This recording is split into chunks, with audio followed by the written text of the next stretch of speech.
তিথি ও কোথায় এটা বললে তো এখন হবে না, তাই না?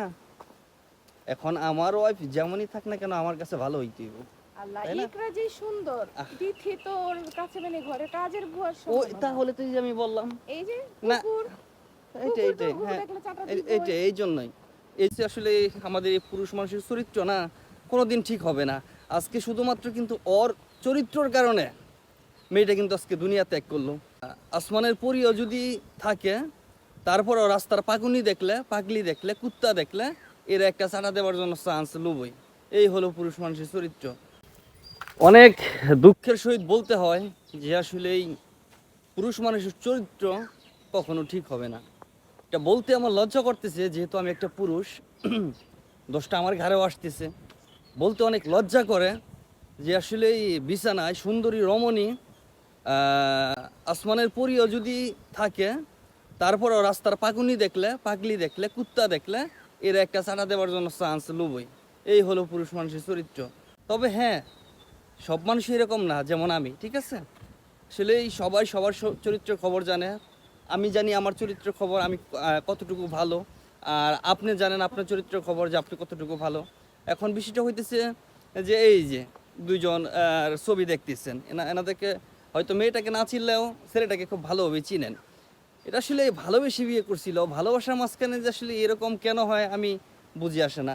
আরে ভাই, ভালোবেসে তো বিয়ে আমিও করছি, কই আমার মাঝে তো এরকম কোনো মানে আকৃষ্ট নাই যে আমার ওয়াইফকে রেখে অন্য কোনো জায়গায় মানে আকৃষ্ট হওয়া, এরকম তো কোনো মানে ব্যাপার আমার মধ্যে ঘটে না।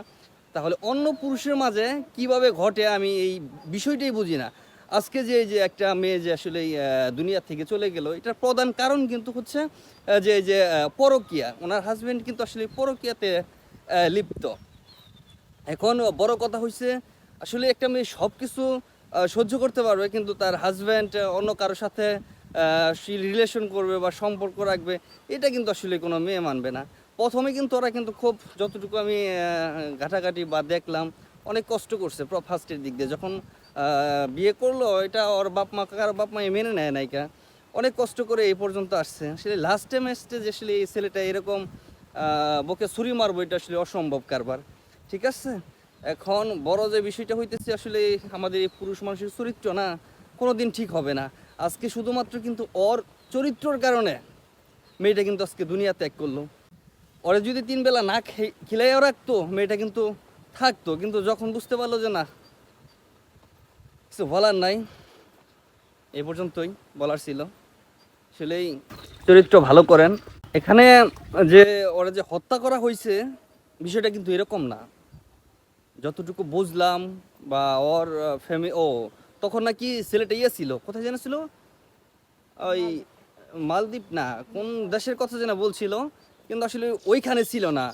ওর যে আরেকটা প্রেমিক আছে, তার জন্মদিনের ইয়েতে নাকি, হ্যাঁ হ্যাঁ ওইখানে ছিল। তো ওরা যে আসলে পরিকল্পনা ভাবে মারা হয়েছে, বিষয়টা এরকম না। ওই এটা তো ইচ্ছাকৃত, মার্ডার, তুমি মানুষকে না না হত্যা না না করা, না না না, এটা ও কি তোমার মার্ডার না? মার্ডার ঠিক আছে, কিন্তু তুমি এমন ভাবে কাউকে চাপ দিবা যে সে নিজে আত্মহত্যা করতে বাধ্য হবে, তাহলে এটা কি খুন না? অবশ্যই এখন খুন। হ্যাঁ মারা হয়েছে, এটা বিষয়টা এরকম প্রমাণিত, না। প্রত্যেকটা মেয়েটা স্ক্রিনশট ইচ্ছাকৃতভাবে আছে। মরছে, এটা ঠিক আছে, কিন্তু হ্যাঁ ওর জন্য মারা গেছে, এটা ঠিক আছে। ওর যে চাপগুলা, এগুলা আসলে নিতে পারে নাই, হয়তো এই কারণেই, হয়তো না 100% এই কারণেই। কিসের সাথে কি ঘরে কি, রাজরানী থাকলো, পুরুষের চাকরানির দিকে চোখ যাবে? হ্যাঁ এটা এটা কোথায় একটা তিথি আর কোথায় হচ্ছে ইকরা, মিললো?